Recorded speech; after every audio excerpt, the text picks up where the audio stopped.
Clock Tower 3 is a survival horror game that follows Alyssa Hamilton, who is part of a family lineage of female warriors who travel through time to defeat spirits.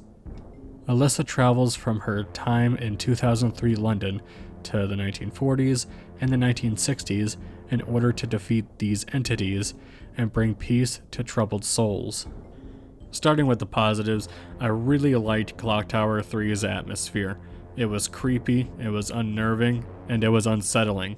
It wasn't shit my pants scary, but it definitely was creepy in a lot of ways. Another positive I have for Clock Tower 3 would have to be its story. I was really into Alyssa trying to find her mother, and I really liked going through each of the timelines and basically solving the murder case of their victims and just seeing how things played out, reading the files, was really interesting. If anything, this game has a very well done story, and I liked it a lot. Overall, I liked Alyssa. I felt like she was a very competent character, and I liked her a lot. I think she's very strong, and she definitely does develop throughout this game, and I really appreciate that. There are other characters that you meet, like Dennis, who in my opinion doesn't really mean much, but he's there for some comedy and it's pretty funny sometimes. Each chapter introduces a new killer, and I would say all of them are pretty well done. My favorites would definitely be the second killer, the one with the gas. I like the first killer with the sledgehammer, but they're all pretty well done in my opinion. Now, if you're curious on if you have to play the other Clock Tower games before going into Clock Tower 3, you don't have to. You can play this one without playing the other two. And what makes Clock Tower 3 special is that it's not a point-and-click game like the previous games are. You can actually roam around, you can fight back, even though you don't really fight back too often.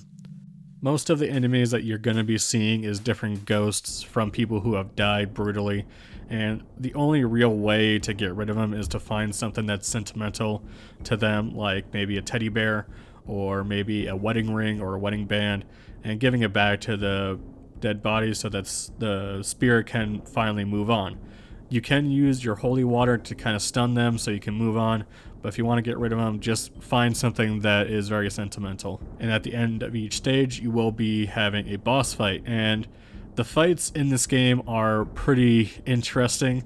In fact, when I first saw the cutscene of Alyssa getting the bow and arrow, I was kind of shocked because I didn't expect something like that. It kind of reminded me of like a magical girl anime of like this chick getting ready to fight. It was pretty cool, but it definitely took away from the creepy aspect, but it's still cool nonetheless, and the graphics and the animation are fantastic. That's one thing I will bring up about Clock Tower 3. I think this game visually still looks really good. Capcom did an amazing job making this game look amazing. And the environments are fantastic. All of them are very spooky and very moody, and it definitely feels really creepy. And all of the environments are very well done too. All of them look scary, and all of them feel like they're places that would definitely be scary if they were in real life. Sound-wise, this game is fantastic. I love the soundtrack. It's very gothic, it's very moody, and it's very spooky, and I like it a lot. The voice acting is also really good too. Everybody in the cast did a very good job, and I really like how creepy some of the voices are, especially Sledgehammer's. Gameplay-wise is where this game gets a little funky. While the controls are pretty decent, I wish this game had tank controls. Now, I know tank controls can be a bit controversial, but for me personally, I've been playing Resident Evil all my life and Silent Hill, so they're kind of second nature to me. But the thing is that this game has a fixed camera system, and you can move in all directions, but for me personally, I just wish this had tank controls because it feels a bit more natural to me.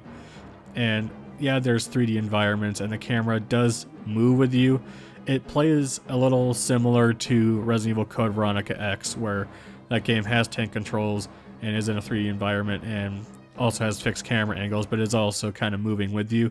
If you play Code Veronica X, you might know what I'm talking about. However, what I do think is a problem is the panic meter. Now, I don't mind the idea of it, but when the panic meter is full, Alyssa gets scared and she runs away pretty frantically, and there's times when she just stands there frozen in fear, and it's really annoying because she is hard to control, and it's pretty annoying when she is just standing there while the guy is literally coming up to her about to kill her. And I wish there was just a better way at doing it, but yeah, I did not like that at all, and it made some of the deaths feel a little cheap in my opinion. But besides that, the difficulty in this game is pretty easy. All the bosses should be pretty easy for you, especially once you learn the pattern. And worst of all, in my opinion, all of the puzzles were just way too easy. I'm a big fan of puzzles, but I wish there was a little bit more thought put into them because a lot of them are really easy. Pacing wise, this game is pretty short. You should be able to beat this game within 5 to 6 hours, especially if you're a casual. Now, the biggest negative I have is this game's price. It's pretty expensive, going for like $70 to $80, and I don't think that's worth it.